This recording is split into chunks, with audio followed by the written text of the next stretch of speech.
Nosso tema é relações estudante-estudante. Essas relações têm sido debatidas ultimamente, o tema é violência. Algumas teorias tentam desvendar quais os fatores que desenvolvem a violência. Fatores como intenso processo de urbanização, desenraizamento social, cultural e afetivo, a cultura do consumo, a enorme concentração de renda, a crise ética, o aumento da exclusão, o desemprego, o descaso do poder público. Nesse processo está envolvido quase totalmente o estudante, então não tem como negar que essa violência migre para as instituições escolares. Um bom relacionamento entre o estudante e estudante é a chave para um ambiente sociável e prazeroso. Visa um processo de ensino-aprendizagem com a participação efetiva dos alunos na elaboração de ideias, inovar projetos já existentes na escola e desencadear a formação de novos projetos pedagógicos, terá como efeito a socialização geral no âmbito escolar e no aprendizado o sucesso garantido. Como eu falei, a violência no meio escolar decorre tanto da situação de violência social, que atinge a vida dos estabelecimentos, né? No caso, a violência que o aluno leva para a escola, e pode expressar também modalidades que nascem no ambiente pedagógico. Nesse caso, é a violência da escola, como exemplo, o bullying. Então, o que devemos fazer para transformar essa situação de violência, já que, de acordo com os pesquisadores, os insultos, os apelidos, as gozações, as ameaças, junto com as agressões físicas, ocorrem sempre e, sobretudo, nos intervalos ou recreios. A ocupação do tempo ocioso é uma ferramenta importante na busca de um intervalo mais produtivo e sadio para os educandos. Podemos ainda transformar o espaço e o tempo em um forte aliado na formação de leitores, na formação de gestores e administradores do tempo, fazendo com que alguns alunos desempenhem com a supervisão de professores o papel de organizadores das atividades, sentindo-se assim valorizados e úteis.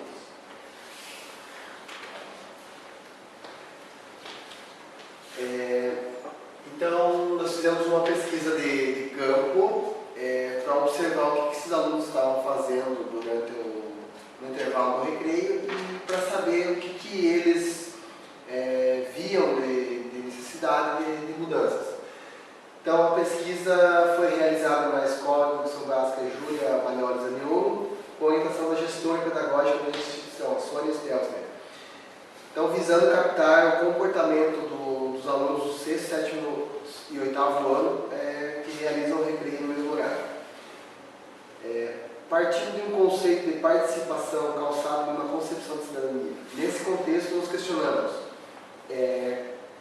que métodos ou mecanismos são disponibilizados a esses alunos na hora do intervalo, como gostariam de participar ou mudar algumas realidades no âmbito escolar para melhoria na convivência entre colegas.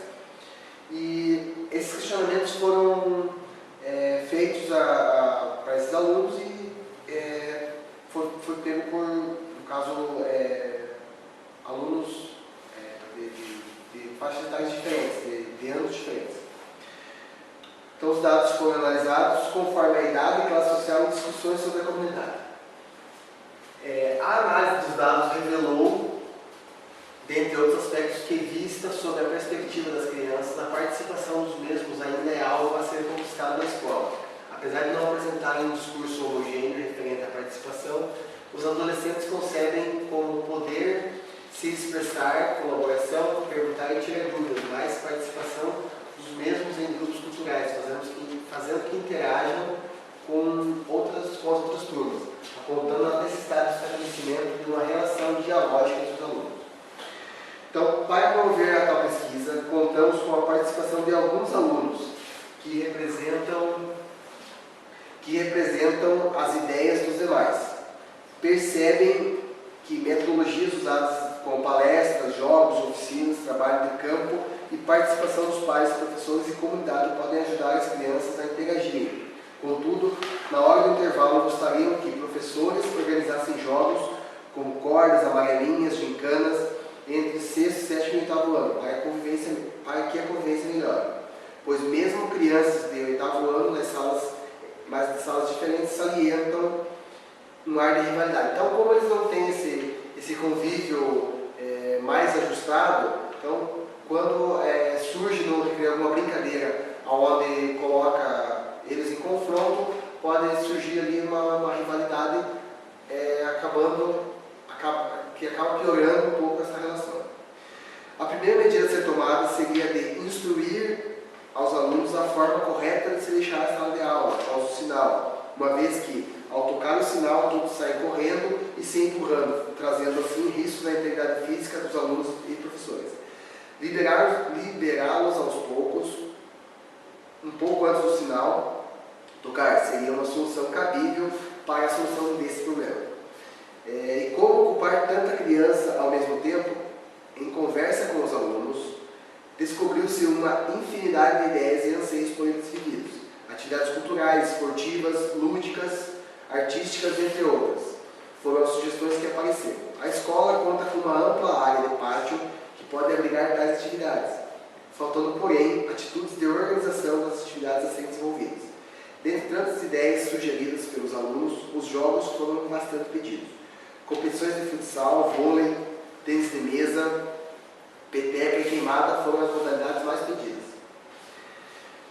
Outra atividade que foi sugerida seria a montagem de uma equipe e um espaço para a contação de histórias, que poderia inclusive ser montada e feita pelos próprios alunos. Dentre os pequenos, a amarelinha foi solicitada também, por se tratar de um jogo rápido, sem muitas regras, conseguem desenvolver um convívio bom em um curto espaço de tempo.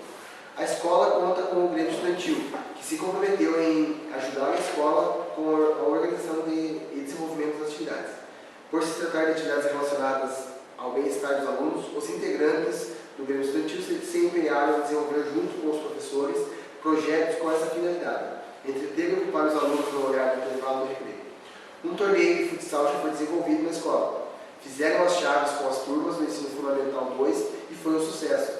No decorrer da semana, nos intervalos foram realizados os jogos até se chegar a um campeão. A escola, em demonstração de apoio ao projeto, premiou a equipe vencedora com medalhas durante o ato cívico ocorrido na escola. Então, o Grêmio Estudantil começou agora, de um tempo para cá, a participar mais ativo desses projetos com a intenção de ajudar. Ok. Falar dos métodos de exposição da aula. A aula transcorrerá de forma expositiva. Serão mostradas imagens dos alunos praticando algumas atividades e estratégias a serem aplicadas. Os conteúdos serão expostos aos alunos de formato de slides, sendo explicados por tópicos e dando espaço para a abertura de diálogos com os envolvidos na aprendizagem do conteúdo. Essa relação entre teoria e ida a campo é saber, na verdade, o que tecnicamente passa pela cabeça do aluno, e é de grande importância na hora de traçar metas e desenvolver os projetos, principalmente envolvendo a interdisciplinariedade. Fala-se muito sobre violência nas escolas, ocupa-se muito pelo que vem acontecendo com a nossa sociedade, mas pouco se faz para tratar deste mal que aflige todos os jovens e adolescentes. Chegamos a um ponto que esses alunos não sabem quem são, por quê ou o que serão futuramente, a partir do momento em que essas pessoas não dão um propósito concreto à sua vida. Ela passa a ser vaga, sem fundamentos e pretensões. Ao vermos tanto alunos correndo, praticando brincadeiras não muito seguras, viu-se a necessidade de ocupar essas cabeças, esses corpos com atividades que têm algum fundamento. Quando se tira esse tempo ocioso, diminuem-se os riscos de agressões, discussões e brigas. Colaboram-se com a formação de cidadãos que conseguem conviver em harmonia, respeitando uns aos outros, convivendo em um ambiente harmonioso e aconchegante. A avaliação, todo processo necessita de uma avaliação para se medir até onde está sendo vantajoso e dando resultados. Após a aplicação do projeto, é importante a volta ao campo para ter essas informações e expectativas que estão sendo correspondidas. Uma forma simples de se avaliar seria a aplicação de um questionário sobre as atividades envolvidos. A entrevista oral também seria uma boa forma de se saber como estão dando as atividades.